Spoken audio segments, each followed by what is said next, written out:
them. But what also I want to say that prosperity plan, reconstruction plan is one of the fundamental pillars of Ukrainian potential, Ukrainian peace plan. And that's why I'm so happy and I'm so proud that the first event in our Ukrainian space is exactly dedicated exactly to this prosperity plan about economy of the future, about how to create new tiger for Europe.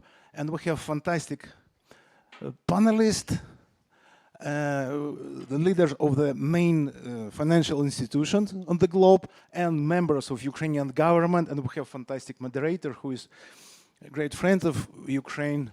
And now she is in her new, probably most important capacity as economic advisor to the president of Ukraine, Chrystia Freeland. Floor is yours, and you will represent our participant. Of course, if somebody from them needs any introduction, I don't know, but please, Chrystia, floor is yours. Окей, я думаю, мені навіть не потрібно. Дуже дякую, добрий день, bienvenue, welcome. It is wonderful to be here with everyone today. And this is really a star-studded panel. Take a picture of the people here, because when 10 years from now, the Ukrainian economy has doubled in size, it's going to be because of this group of people. And the obverse is also true. So these are seats of high responsibility. As Victor said, it was an intentional choice to start with a panel about the Ukrainian economy. And when you leave here today, I want you to leave with many thoughts. But if you only have room for three, here are the three things I want you to be thinking about. The first one is, quite naturally, with the beginning of the war, with this cruel, illegal, evil, full-scale invasion of Ukraine, we spent some time thinking about Ukraine as a victim and the horrible damage being done to Ukraine. And that was entirely appropriate.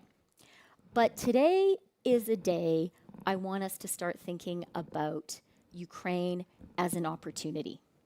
Ukraine as a European tiger, as an engine of growth for Ukraine, for all of Europe, and for the world. Second thing to think about, we walked through here, Victor and his team did an amazing exhibit of Kyiv fighting the Shaheds. And we have people who have just arrived from Kyiv. It's impossible not to have the military battlefield in the front of our minds. But Ukraine is fighting two wars at once. It is fighting on the military battlefield and on the economic battlefield. And when the war is over, the economic fight will truly be joined. Ukrainian people are fighting, for their sovereignty and their identity, but also for European prosperity. And this group of people are going to talk about that and deliver it. And then the final thing that I would like people to think about, I first lived in Ukraine in 88, 89. And I was there when the Soviet Union collapsed and independent Ukraine emerged. And we saw the miracle of the collapse of the Soviet Union and of EU accession for the countries of Eastern Europe. Their economies tripled in size from 2000 to today. So Ukraine as a European tiger sounds like an unreachable dream, but it's actually something that's happened already. And that's what we're going to be talking about today. We're going to start with a great friend of Ukraine, someone who has been doing a huge amount of work on it, the head of the World Bank, Ajay Banga.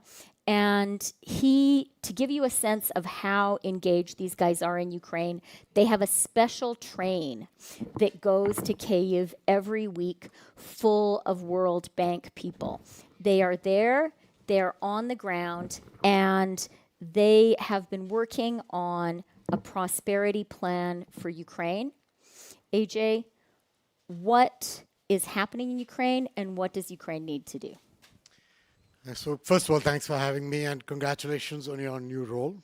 And I'm really glad that, Victor, thank you for getting this set up, and it's a pleasure to be with all of them. Look, I've been in the bank now 2.5 years, and these 2.5 years, the bank has been the primary source of the manner in which money from certain countries in the West and Japan and the like has flowed for purposes of keeping the Ukrainian economy and administration and schools running. So our knowledge base of those people you referred to come and go from there, 78 of them are on the ground in Ukraine, and a number of them have been there since the beginning of the war. Some are newer, and so they have a good expertise on what's been going on and what needs to be done. Separately, we put together a panel of experts that consists of some people who are Ukrainians, some who are Europeans, some Canadians, Brits, Americans, Japanese. In fact, somebody who used to work at the EBRD, a Japanese, is also part of our group. And we have a panel report that I'm going to draw on just now to speak about. Okay, this is for journalists in the room, it's top secret intelligence. It hasn't been released yet, so. Come on in.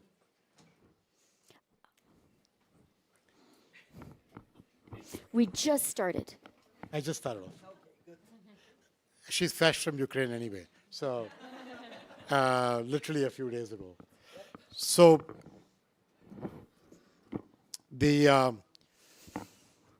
I'd say 4 or 5 things to you, and I'll give it a pause there. The first is, I think the Ukrainian people have got to want what's going to happen in terms of economic change. They have to want to lead this themselves. If you want to benefit the way other East European countries benefited post the change in Europe, their people took ownership of that change and they benefited from it, and their generations after will benefit from it. So I want to say this is actually not us, it is the Ukrainian people who need to take ownership of this completely. Otherwise, it will fail. There are 3 or 4 things that are connected to that. One is the desire to become one day a part of your neighbors in the EU, not just for security reasons, but for the logic of where you are. Geography is everything, and you are where you are. And so connecting to your neighbors for your prosperity and your security is kind of important. And therefore, having the willingness to conduct all that is required to become a part of the EU is going to be very important. Third is that if you want this to grow, the country to grow, you're going to have to grow differently from the Ukraine pre the war. This is actually an opportunity to reinvent that Ukraine in a way that has 3 or 4 characteristics. The first one is Ukraine is blessed with some natural resources: energy, agriculture, minerals and metals. Definitely something to be used. The second is Ukrainians are smart on technology. You've shown that during the war, and you're developing industries that use technology during the war. There's no reason why your future cannot be digital AI tech enabled in a way that your population understands and will seize as a benefit. The third is that if you do all this, you have to do it to the private sector. You have to wean yourself off the crutch of state-owned enterprises. That doesn't mean you do it tomorrow morning. It doesn't mean you do all of them tomorrow. It just means you have to open the market up for competitive forces. That is what all these other countries did. You've got to get out of the crutch of SOEs. And so those 3 characteristics, in addition to the ownership of the Ukrainian people, will be important. To enable all this to happen, there are 4 aspects that this report has talked about. And the first one, Chrystia, is that we need to have a situation where the private sector can be allowed to succeed. That means infrastructure, the rule of law, fighting corruption, reduce transparency of SOEs, macro fiscal stability, risk guarantees. You get the idea of what's required as the basic foundation for a private sector to win. Then you need to create the other environments for that private sector, including your medium and small scale enterprises that will need the right opportunities. It's not just big companies that should win. You're going to need to get all of these to win if you're going to create jobs for your people and prosperity. You're going to need to create the right implementation of that rule of law. You're going to need to create the right tax reforms, the right reforms in the energy sector, business-friendly reforms to enable that second step to happen. The third is people. You've got a diaspora outside of Ukraine. You need to get them back. That requires certain things to happen. You've got veterans who will come back from the field. You need to provide for them to have a few new life, new skilling. You've got labor laws that need fixing. You've got education and skilling that needs to happen. So that's the third category, people and people skills. And the fourth category is we need to sell all this to investors. People aren't standing outside with buckets of cash saying, oh, I'm just dying to put this to work in country A or country B. There's a lot of places where money can go. You've got to be willing to be in the front few of that queue so that money comes your way. And that requires you to sell as much and communicate as much as it is to believe that people want you to win, given your history of the last few years. So that's the way I think about that report and how I think about what we can do in the coming period. Okay, excellent. And I hope you have realized, Ajay, you are here in part as the beginning of the great Ukrainian sales campaign. So it was a good. Got to find a new salesman. I think we have a pretty good one. On the tech point, I'm going to just say a little tiny story about it. So there are a lot of Ukrainian refugees in Canada right now. And on Saturday, they go to Ukrainian school with my children and other Canadian-born Ukrainian children. And the Ukrainians from Ukraine who have just arrived in Canada, who send their kids to Canada's excellent schools, have set up extra for Ukrainians only math classes because they believe that the Ukrainians are so much better at math than the Canadian children that they don't want them to lose their math excellence while they're in Canada. So that tells you something actually about the level of education, and maybe we Canadians need to pull our socks up a little bit on math. Kristalina has just returned from Ukraine, and Kristalina and Odile and I have in common that from the beginning of the full-scale invasion of Ukraine, we were in meeting after meeting, virtual and in person, of the G7 finance community and Ukrainians, reeling with shock, really, and thinking about what could be done. And Kristalina had... Ukraine is very lucky, and the world is very lucky, that when this terrible thing happened, Kristalina Georgieva was the managing director of the IMF. She is Bulgarian, so she knows what it's like to transform your economy, and she has even a personal family connection to Ukraine, may I say. So her brother was in Kharkiv. With her sister-in-law when the full-scale invasion happened. And Kristalina would sometimes show us pictures of him and his wife in a bomb shelter with a little Ukrainian flag. So she understands. She has been there physically from the beginning and kept Ukraine going. She is just back from frozen, dark Kyiv. Kristalina, how is Ukraine, and what needs to happen for it to be a new European tiger? Let me start by saying dziękuję to the strength of Ukrainians. Ukrainians in the room, can you raise your hand? Ukrainians. I'm full of admiration for your courage, and I feel for the unnecessary, brutal pain imposed on the Ukrainian people for no good reason whatsoever. I am proud of my institution, of the IMF, for stepping up for Ukraine even when we had no policy framework whatsoever to lend to a country in a war.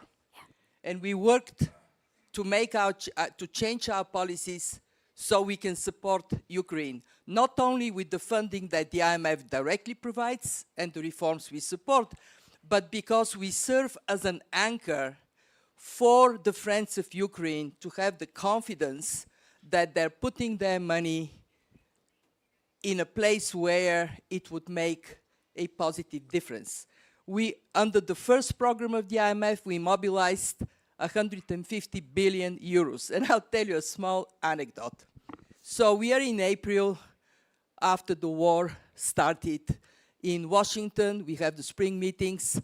And I told the media that Ukraine would need $5 billion a month for as long as the war goes on, so it can have the financial strength to fight. Yes, it needs guns and all the rest, but it also needs an economy that is vibrant. When I gave this interview, people were saying, that's out of the question. What is it? 5 billion a month? Not possible. And some of you probably know Mandela saying, impossible until it is done. Now, you are asking the right question. What would it take for Ukraine to succeed, again, beyond everybody's expectations? It would take three things. Number one, the country has done a lot to reform. Under our program, we have these periodic reviews. We did 8 of them. Mind you, in previous programs of Ukraine with the fund, it was not at all easy. We actually have better outcomes during the war than we had before the war. So reforms have taken place, but they're not completed. And I want to be very frank. If the country wants to be an European tiger, I love this, why an European tiger? European lion. Isn't it better? European lion. Yes. It has to be with no reforms left to be done. So when I look at Ukraine, I understand why, but it is an impediment. We still have electricity, heating, subsidized. They're subsidized for a reason. We know why the country is doing it, but that has to go.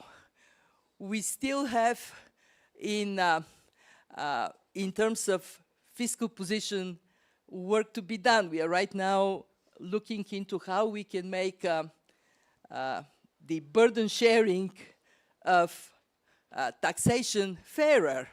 And it's not an easy thing, but it has to be done. And above all, anything that is an obstacle to private sector dynamism needs to go. I look back at the history of my country, and I can tell you it was very painful.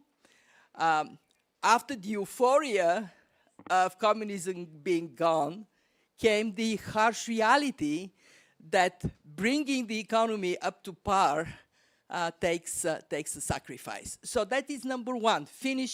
Unfinished business, no more.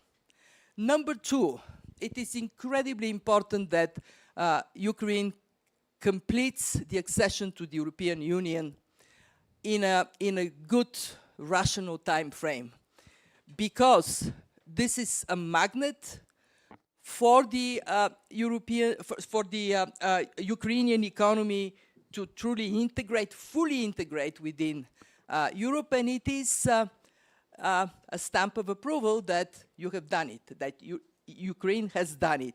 Number three, you have to believe in yourself as a lion. So get up in the morning and go, row.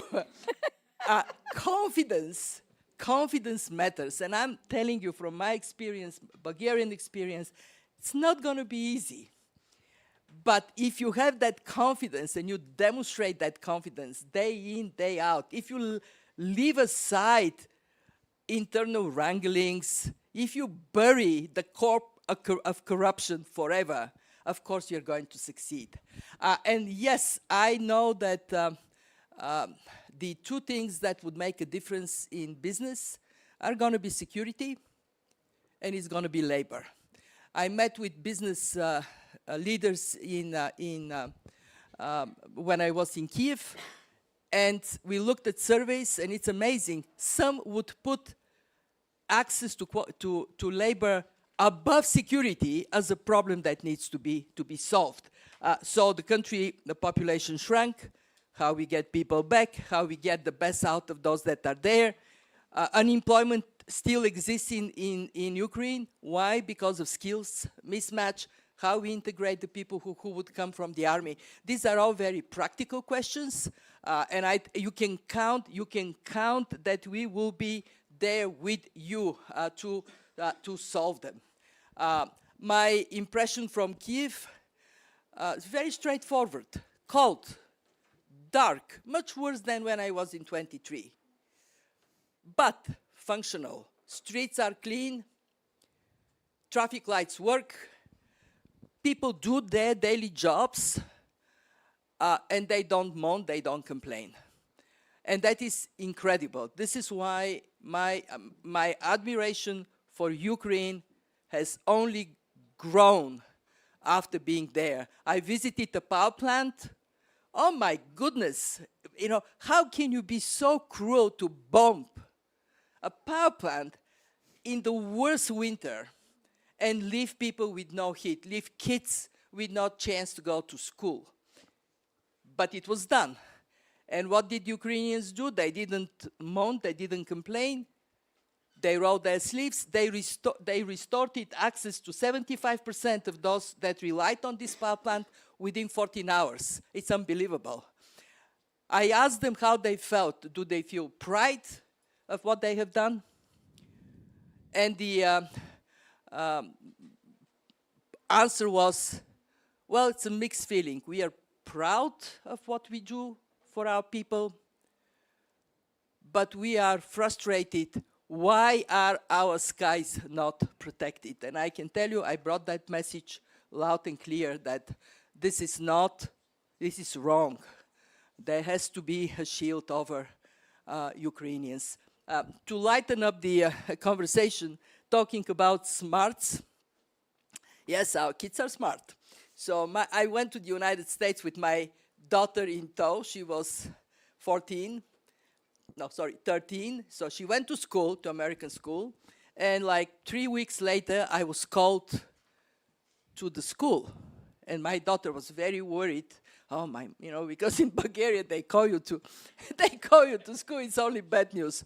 So I'm going there, and what was the reason? They said, your daughter is so ahead in math. She is in 7th grade, but we had to move her to 8th grade. And in 8th grade, she's still way ahead. So we have to take her to 9th grade in a different school. These are our kids. They're really smart. And I know we can lift anything that is put on our shoulders. So, best of luck. Okay. Best of luck to you. Thank you so much, Kristalina. And Kristalina, as you have seen, in addition to being an incredible force for macro stability in the global economy, is a very inspiring and visionary leader. And she was very clever because she began the conversation by saying, "Dziękuję," thank you, in Polish. And I think she wanted us to... Say it in Ukrainian. Дякую. Дякую. But I think you did it on purpose. I think you did it on purpose because of the Polish example. And I remember... I'm not from Poland. They don't like me. And I had once a conversation with Donald Tusk, I think actually at an event at one of Victor's breakfasts. And I said to him, how did Poland do it?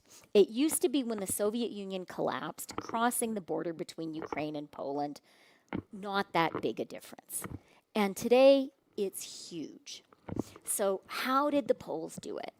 And what now Prime Minister Tusk said is, we decided as a country we were going to do it. and we had a deep national commitment. It was not partisan. It did not depend on the electoral cycle. We knew it was going to be hard. We knew it would be worth it, and we had a sustained effort. So dziękuję Kristalina for pointing that out. And Yakuyu, because, intentionally we began, this is really one of the first big Davos meetings it's the first big one about Ukraine.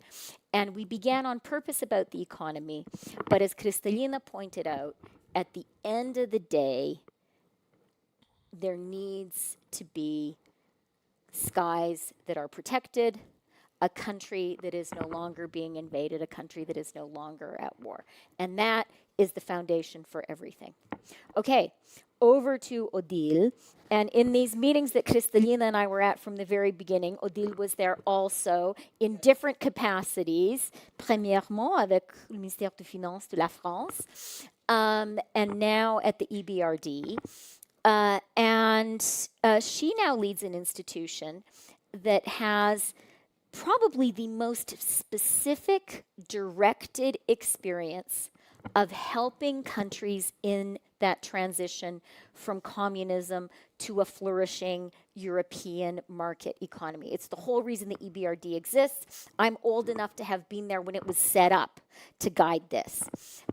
So I would say to you, Odile, that this coming economic transformation of Ukraine, transformation into a new European lion, maybe we have to say wolf, because are there lions in Europe? Maybe it's wolves. We'll figure out, a test for the group is what's the right animal. Maybe this is the second really big chapter for the EBRD. You did a great job with the accession countries. Can you do the same thing with Ukraine? How are you going to do it? You're on the ground already. Whether we will like it. Yeah. I know. No, so, to start with, you were mentioning the resilience of the country in the military. I think the resilience of the economy is also amazing. And we, since the beginning of the war, we started to invest on our balance sheet. So we had some donor funding, some guarantees, but also we put our own money in investing in Ukraine, and we've increased very substantially our funding. Up to now, we've invested more than $10.5 billion in the countries with donor support. And what is striking is that we have some loan provisioned, we have some non-performing loan because we had a lot of restructuring also with state-owned enterprise and so forth. But the reliability and the repayment from the private sector is there. So we have not made loss in Ukraine. So the private sector businesses, even if they had some infrastructure destroyed, they had some plants destroyed, they start again. They continue to pay you back, and they start again a bit further west, a bit somewhere else, and so forth. But so the resilience is phenomenal. The second point I wanted to make, and EBRD has been very much involved into that, is when you look at the transition of Eastern European countries and Poland. I looked at the figures for Poland. Poland in 1990s at the same level of GDP overall and per capita than Ukraine. Now it's 5 times higher. So it means there is a huge gap, but it also means that this is possible to bridge the gap in 5 times growth of the economy in 30 years. And in that respect, I think one of the key components is, of course, peace and security guarantees, because when you think also about Tiger and what happened in other parts of the world, South Korea, peace, security, the guarantee of security and so forth were very strong, and the economy boosted. So that's one key component. But I think also EU accession will be a very strong driver. And I think I know Ukrainians are completely determined that they see that as a core priority, a core driving agenda, and so forth. The EU needs to see that also as a blessing in a way, because when you look at the impact on EU growth potential, EU economy dynamics, the enlargement countries, Poland has played a very positive role to boost EU growth potential and growth dynamics, European growth dynamics. And Ukraine can have the same role if only you think about tech, and military. And last time I went in Kiev, I visited in a very discreet manner drone factory, and it's amazing to see the capacities, the ingenuity, the innovation, the efficiency, the rapidness of, evolution, adjusting to what's going on the ground, on the military ground, and so forth. And this is deeply needed in Europe, which needs to step up its military capacity, and will need to rely on Ukraine technology, know-how, expertise, and so forth. Then, when you look at what will be the key factors and the key enablers for this success story to happen, I think, stable macroeconomic environment, rule of law, fight against corruption, and so forth. This has already been mentioned, but this will be key. Enabling the private sector to develop, and this requires probably deep market reform. If you think only, for example, in the energy sector, there will be a big need for deep reform, for enabling, flourishing of private investors. The infrastructure will be key, and there is huge work to be done. In view of what's going on the ground in these days, the cost of rebuilding infrastructure will be, is increasing by the day, but this will be key. And there also, I think it will be very important to use, of course, public investment, but also to rely on private investment. We are already working with IFC and the World Bank Group on public-private partnership in port, and there is a huge interest from private investors now in those days on, for the Cholmosnov port, which is currently on the market. So that could be for port, that could be for aviation, for road, for possibly railway. So a lot of opportunities to develop private investment in this area, which will be key. Housing will be also a key component, because as it was flagged, human capital is probably one of the biggest challenges, and the return from displaced people, but also the reintegration of people who come back from the military. And I think the social dynamics in the country, we will have to be extremely careful and aware about the social dynamics in the countries. People who have been fighting for years in very difficult conditions on the front need to find ways to reintegrate the society, work in business, find works, and so forth. And we already work a lot with reintegration of veterans, with the banking sector, with private sector companies, but this is a key challenge, because people come back with trauma, with handicap, and this will be one of the major challenges, and developing housing for these people will also be needed. The last component I want to flag is the role of the financial sector. Private banks are very solid, remain, I'm talking under the control of the IMF and Georgieva, but banks are solid, but at the end of the war, they will need recapitalization, in particular in the public sector. State-owned bank will need, should be privatized.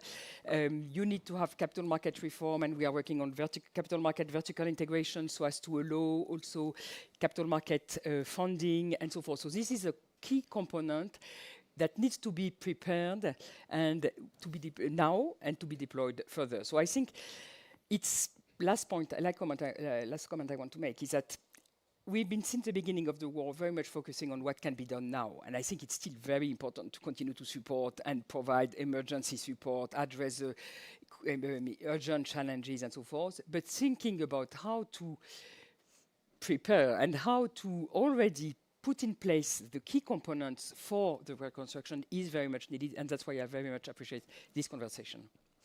Okay, thank you very, very much, Odile. And I loved everything you said, but I want to just put a highlighter under your point that it is not just about what Europe can do for Ukraine, it's about what Ukraine can do for Europe.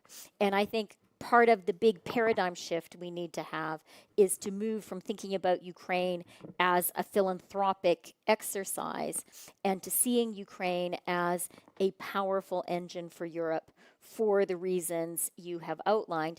And by the way, quite a few people think Europe needs a little more horsepower. So Europe is lucky to have Ukraine. I know.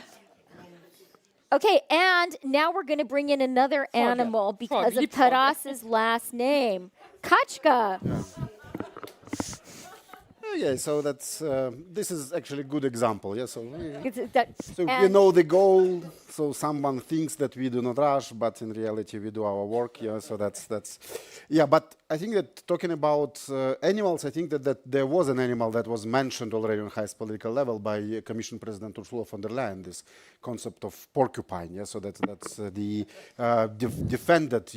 defended Ukraine. So that's I think that this is something where we have consensus that security is important and security also costly. So that our assessment is that if situation is not changing, so that in terms of Russian aggressive behavior towards Europe, so and globally, then it might cost up to 700 billions in next 10 years with maintaining the army that exists now, the same size and providing military to it. So that's then, of course, and what is quite interesting is that on the basis of the security consensus, there is also a consensus between the EU and the United States, and the discussion that happened, for example, on 6th of January in Palais Élysée, so in France, that prosperity is also like a pillar of future success. And this is like path dependence, because prosperity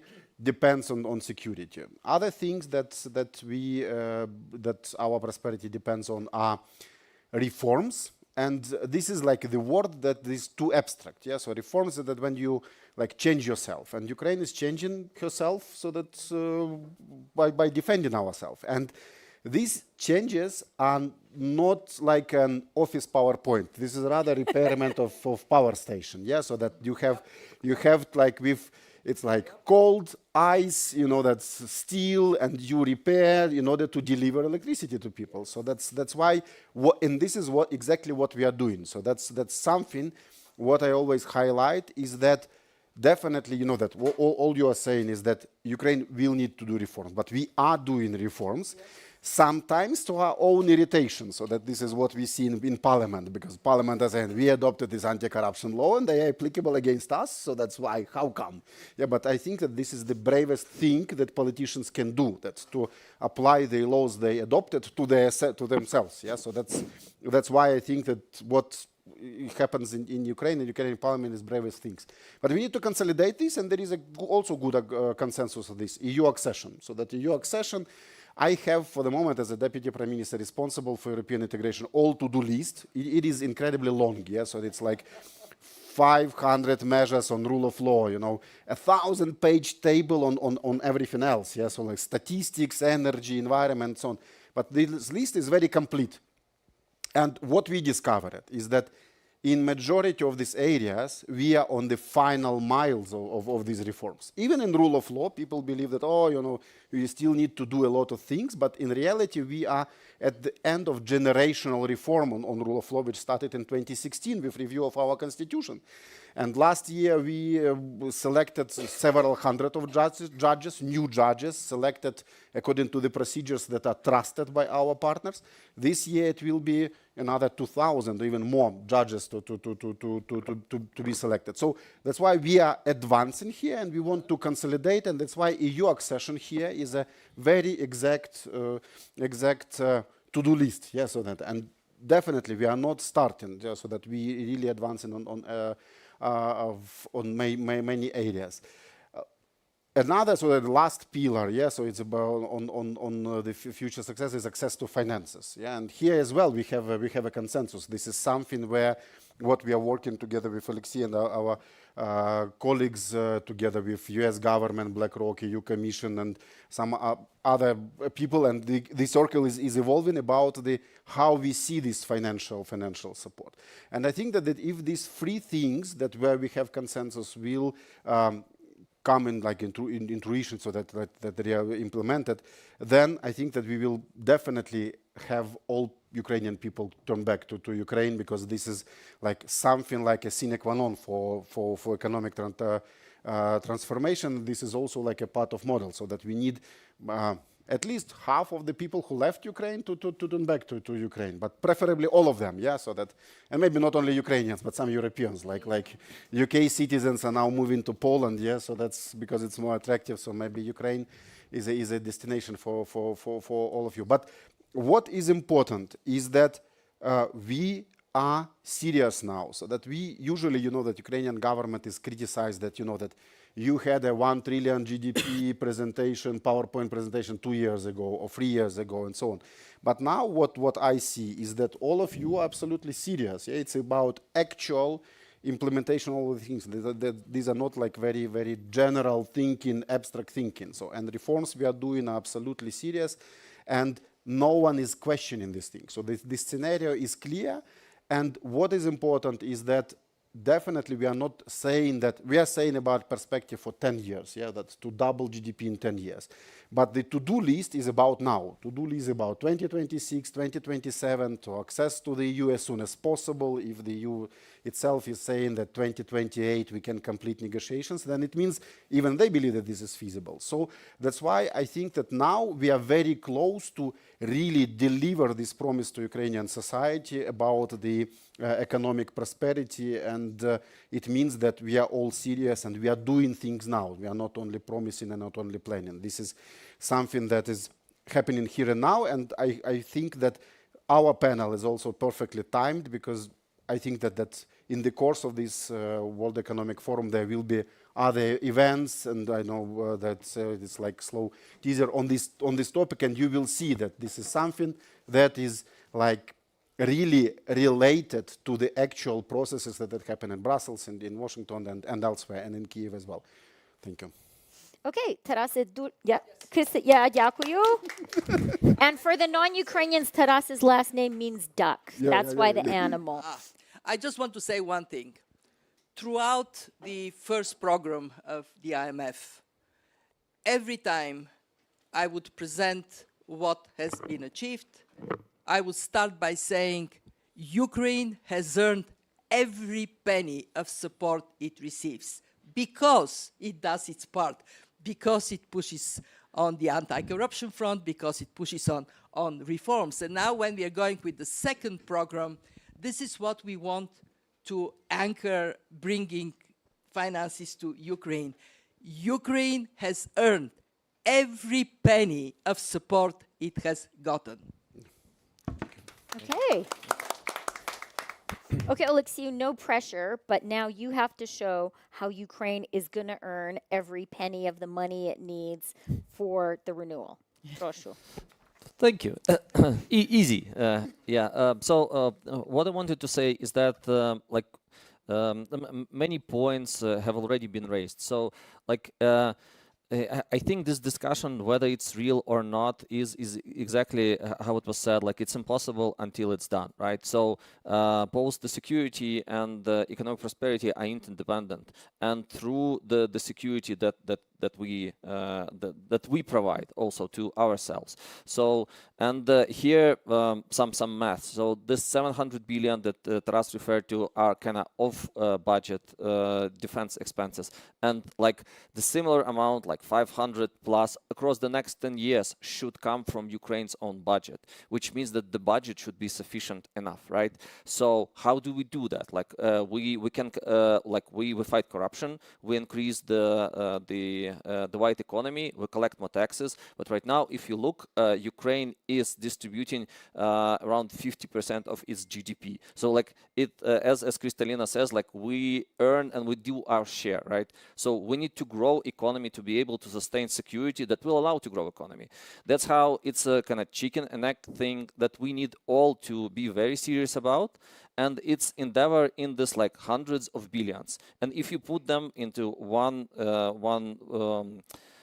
document, and for the next 10 years, yes, of course, it looks like a lot, right? But then this is also real. And if you see what has been achieved, right, you will see that this is feasible. Like nobody believed this 5 billion a month. Like really, at the start of the war, we can all really remember that. So, like, what we need for Ukraine to succeed, as was said before, security first, and it also costs money, like macroeconomic stability, then people returning, and we will need some help with that, and then some help with de-risking instruments, and a lot of the financial instruments that Adil was referring to that will de-risk the first, like, probably 5 years of investment in Ukraine before investors actually see, okay, you can make profit here, it's working good, and Ukraine is delivering also on its promises of like better business climate. But Russia is not going anywhere, right? So risks in Ukraine will be always higher than in Poland, unfortunately. So like especially for the early investors, we would need this like more de-risking instruments, and also a lot of public investments into infrastructure. If there is no road, or it was destroyed, or like there's a social housing that needs to be to house workers, if government don't invest there because the government does not have money, it all goes to the defense, then there will be no economic growth and no private sector. So we're trying to combine this all together into one single framework. But like, what about Ukraine? So we're saying, okay, like this is what needs to happen and how much every piece costs and what are the mechanisms to do that. But then Ukraine also takes on its commitments. We also talk to the reforms. There is no other way to do that just because of the EU accession. So we're going to be doing that and complete it like in the lightning fast time. Nobody kind of believes it now, but as usual, Ukraine will perform. I'm sure about that. But also through like state-owned companies, right? We need to be like we're ready to privatize, but it also involves the seriousness from the other side and some help from financial institutions to finance these deals. So, for example, this Energatom issue, we're ready to sell quarter of the company, but then when we approach different nuclear, like big powerful companies from Europe, they all have their own troubles and saying, oh, like taking a stake in the like in nuclear, very important company in Ukraine after the war or during the wartime, it's really hard for them because they have their own problems, and we understand it. But it means that there should be a general deal, that it's not just like Ukrainians believe, it's that EU as well, and we all kind of globally believe that it is possible to create new European like powerhouse through Ukraine, and we take our commitment seriously and do this all together. Then for Ukraine, we need to create projects. Everybody is saying, okay, like there is not enough projects for the private sector, right? In which sectors could you utilize like hundreds of billions of additional investments across the next 10 years?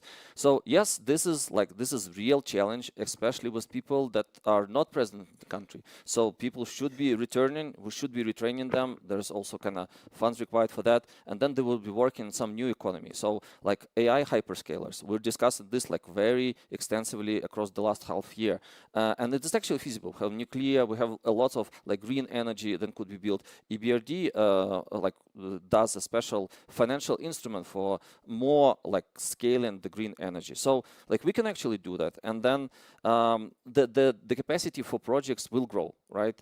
But then it's on Ukraine to actually be able, and to Ukrainian businesses as well. So they should take this commitment really seriously, that they need to do projects based on how to attract like European money, Western money, not the like with more compliance standards. And maybe like from the government, we should improve our government capacity. So like it is insane to work in the government right now just because like the war is happening, the international like negotiations are happening all at once, everything, right? But it will never be easy. Like if we're really thinking we're serious about being successful, we need this capacity also in the Ukrainian government, and it's also a task to us. So I think like as you have seen this panel, everybody is ready and everybody is taking this very, very seriously. So we need to like last mile to close the deal, agree, and then very, very hard work for the next 10 years to actually deliver all that. So that's easy. Thank you. And Oleksii understates the challenge of the craziness of working in the government. I've been having, leading up to Davos, efforts at conference calls with Oleksii and Taras, and very often they have no power. And so you can't do a call if you have no power and your phones haven't been charged. And so I have this vision of them sitting in their cold, dark offices or cold, dark apartments, desperate that their phones have run out of power, madly trying to do the 1,000 things that they have to do for the European acquis. It is always challenging. It's not so to be in dramatic, but government. yes. But maybe especially for you. And Oleksii, I like your point, although I disagree with it, that nobody believes Ukraine can do this for Europe. I'll tell you who does believe it. Ukrainci. Yeah, Ukrainki. that's true. And Ukraine really is Ukrainians are the only people in the world who have shown that they are actually prepared to die because they want to be European. There's no more powerful commitment than that. And they're doing it in they're fighting in such a smart way. So that, I think, past performance is not a guarantee of future performance, but it's a pretty good sign. We have a few minutes left. I wonder if there are any comments or questions. Yes? Okay. Why don't we take 3 comments and questions right away, then we'll go to our great speakers.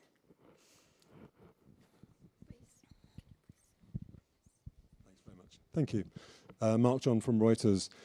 Just a quick question to Managing Director Georgieva, first of all. When do you expect to be in a position to release the first funds from the new program? And I guess the counterpart question to that is for Ukrainian officials. What do you consider to be the most realistic options for near-term budget financing in the meantime? Okay, we'll do 2 more questions so we can, and then we'll wrap. Can I go ahead? Ken Choi from Chosun Daily newspaper, South Korea. My question is a fatigue issue. I'm a journalist, so from day one, I engineered my newspaper to support Ukraine, and then Russians harassed us and whatever, and our newspaper runs Asian Leadership Conference, so we invited Prime Minister Severdenko twice. Mrs. Zelenska came to Korea for Asian Leadership Conference. So I sort of mobilized Koreans to support Ukraine because, and still today, I still believe that Ukraine can do it. You know, I have no doubt in my mind, as President Banga said, you know, Ukrainians have the willness and all the spirits to be able to, you know, resurrect the country's economy and so on. But, you know, the rest of the world is in sort of a fatigue. Meaning, like, you know, President Trump came in, the Korean government changed, and Europeans seems to be more interested in Greenland. You know, Americans are more interested in Venezuela, and so on. So, you know, the tension on Ukraine is, you know, sort of going down on the level. And my question to the panelist and maybe Mr. Kachka, you know, help me how I can revive this fatigue. I mean, overcome this fatigue issue. Okay, very good. One more. Maybe we'll do 2 more. Please. And then here. Thank you. Hello. I have a question for Taras, the Vice President. Why were 11 political parties suspended or banned in Ukraine? Why is that? Oh, okay. And how does it help the democratic rules? Hello, I'm Ksenia Smirnova from Ukrainian television. I have 2 questions, one for Oleksii and one for Mrs. Kristalina. Very shortly, Oleksii, I want to ask you if there any opportunity to make tender counter effects with the question of not very easily situation with the tax tax changes in Ukrainian, according to Ukrainian government, towards middle and towards small business, because it may be a little bit harmful. It's easily saying harmful. And the second thing is about some pressure that might be during an accord for the martial law now in Ukraine towards business, especially middle and small business. So how to cope with this now with the help of our foreign partners. And for Ms. Kristalina, we are talking about reconstruction, but my question as a journalist during all these years of war is, maybe we should talk really about reinventing of Ukraine's economy, because it was very hard question even during the time period when the war started in 2014, that we are losing a lot of sectors of economics because of this long-distance war, and now we have completely destroyed regions in Ukraine. So should we really reconstruct, or should we start this dialogue about reinventing of Ukraine's economy? So the question is what the form of this economy might be in this modern future, us in Europe as Ukrainians, and who will start and make this dialogue now, not after war. We, Ukrainian society, or representatives of group of society, or you, the people who really help us stay alive, even though you are saying the terrible things that are going on right now, this minute in Ukraine. Thank you very much. Okay, дуже дякую. And we're now going to have to wrap up. So what I'm going to do is give each panelist an opportunity to answer questions, make a concluding remark, and we'll go in the same order that we started. So I'll start with Ajay. And I think you have something directly to say to our final question from the Ukrainian journalist about reinventing the Ukrainian economy. In my opening remarks, I talked about the need to think about reinventing and take this as an opportunity to turn the page and think about an economy that is driven by technology, data, AI, that stuff, but also driven by Ukraine's blessing of natural resources and then driven by the private sector. But the important thing is for the Ukrainian people to own it and take it forward. I just want to make one point in addition to this. I think the privatization of state-owned enterprises, to Oleksii's point, is going to be very important. The question will be, are you going to get privatization at 25%? Or do you need to think about privatization where the private owner gets a higher amount in the beginning and Ukraine keeps a substantial ownership so you can get the upside of when that company is doing better post the war? And I think that's an interesting angle that we're going to have to think our way through as the next few months go by. Yeah, excellent point. Okay, Kristalina. So, first on to the question when we expect to go to our board of directors with a new program, it will be in matters of weeks, not months. We do have some actions that are prior actions for going to board to be completed. When I went to Kiev, I went, among other things, because I wanted to be sure that something that was agreed in November is fully ready to go. And not surprisingly, as everybody here knows, with the anticipation of peace, there is dynamics in Ukraine that requires calibration of this, not all, but some of these prior actions. I must say that many of the difficult prior actions have been implemented. A budget was passed, and that was very difficult. The labor law that is critical for the economy has been presented, and it is advanced. And I'm fully confident that we are finding the right path for completion of prior actions so we can go to our board of directors. And I got that sense that, are there any members of parliament in the audience? Not yet. Not yet. They're coming. But when faced with this, can we have an anchor for the support for Ukraine? Everybody in the parliament, in the government, and I hope in society understands that an IMF program is not just the 8.1 billion that we would commit from the IMF. It is an anchor for the 90 billion from the European Union, and therefore we must move forward decisively, and that I am confident this is going to happen. To the very interesting question on how the economy can be reinvented. Well, so here is my reaction to it. Part of what needs to be done is just to finish what was started. Ukraine stepped on the road to a market economy, but hasn't quite finished going on this road. And it cannot linger in between non-market economy and market economy. It is either or. It's like you cannot be half pregnant. But then you look into the future. Who are your partners? How you position yourself in a global economy that itself is changing dramatically. And you say, we have this unique opportunity to do things anew.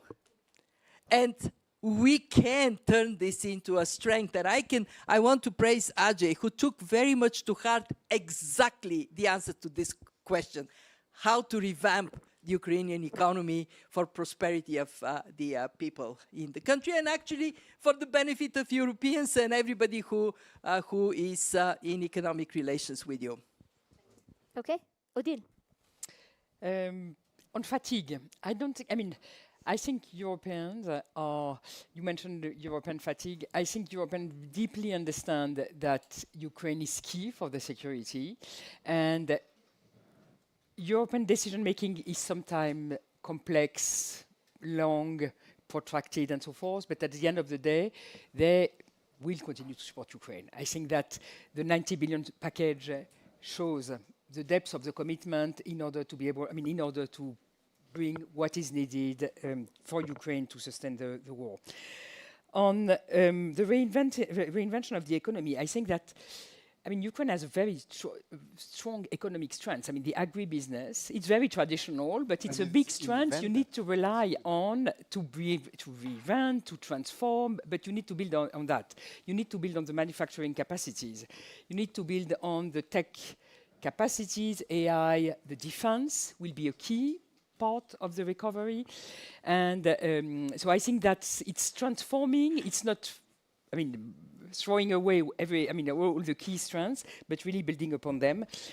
And there is a last point I wanted to mention in terms of what appears to me a key strength in moving forward and the recovery and the reinvention of the country is the role of civil society. I think since 2014, and we've seen that in this summer when there was some discussion about the anti-corruption law and so forth, the role of the civil society and the feeling of ownership for what's going on in the country is huge, and it will be a key component of the success of Ukraine in the years to come. Okay, Tarase. Yeah, so first and foremost, just to continue, this is exactly the one of examples that I want to use about invention and reinvention of economy. So agriculture, in 2008, we exported 4 million tons of grains. In 2018, it was 40. And before the war, so 2021, it was around 80. Yeah, and now we permanently export really 60 million tons, even during war. We've blocked ports, with all these things. Then the defense industry, it is invented itself with all these drones. What is digital economy? It is invention in itself. This is not something that we inherited from anybody. So that's why there are a lot of examples that Ukrainian economy, it means Ukrainian people, Ukrainian society, have curiosity, knowledge, willingness, interest to develop themselves. This is the energy that will be used by all financial institutions and businesses and investments to bring prosperity. So that's why Ukraine is really invented itself constantly and permanently. That's why we believe in our own future. And there is no sense of fatigue anywhere. I think that what really happens is that there is a very profound change in our cooperation with our partners. In the 2022 first months of war, all support was urgent, like this discovery that we need $5 billion US monthly of support, that we need some humanitarian support, etc. It works now as well, so that the most recent initiative of Polish citizens to collect money to bring generators to Ukraine, it means that there is this a sense of urgent support to Ukrainian society among a lot of societies. But after 4 years of war, and this war is really last longer than Second World War, so we think about strategic change, yes, about think about how we can invest like in 10 years, how we can implement reforms that works for decades. So that's why it's not a fatigue. This is a change in partnerships for the good. So it's more serious, more advanced, more ambitious, and more coherent as well. And last but not least, that despite 4 years of war, we maintain democratic society. You mentioned civil society organizations, media freedom. What is possible under martial law? And your questions about parties is also a good example of it. We have 377 political parties registered in Ukraine. And indeed, some of them are decided to praise Russian aggression. They decide to praise aggression against ourselves, so that goes beyond political order. So that's why we maintain democratic heart of Ukrainian society alive and evolving, even in the circumstances of martial law. Thank you. Okay, I've been a terrible moderator because we're 7 minutes over. So Oleksii, Just 7. Really fast. 60 секунд. Yeah, so Other people are waiting. I think on the budget question, there's IMF program coming. There's 19 billion that we're discussing with EU. We have, by the way, the highest ever in the history of Ukraine national bank resources right now. So I think we're very much on track. On the fatigue issue, I think, like, look, the same people that are building rockets that kill Ukrainians and they send people killing Ukrainians are the same people that aiming the same rockets into South Korea. It's somehow like it got connected with Russia, so the North Korea is there. So we think like we know how to fight it, right? So kind of cooperating on this together to bring more security to your country and to our country, I think is the best big example. And like doing so in defense sector, in industrial sector, so with Korean companies, I think the best. And maybe on the reinvention of the economy. So I'm just back from Berlin. From Saturday, we had Grüne Woche there, a huge agriculture kind of exhibition. Agricultural Davos, yes. Yeah. So basically last year, and we had a big meeting between Ukrainian agriculture organizations and German ones, and German farmers. And last year they were like fighting like against one another. This year, not so. Like farmers saying, we support Ukraine. We see that we need to go to these markets together. Let's work together to be more beneficial to both Germany and Ukraine. And I think that's the cooperation that we seek, and it's possible. And beautifully, we end with agriculture and animals. So perhaps we end with the Ukrainska korova. This is zoo democracy. Yeah. Thank you. Thank you. Thank you very much. Thank you so much. Thank you, Kristalina. Yes, but Thank you, Kristalina.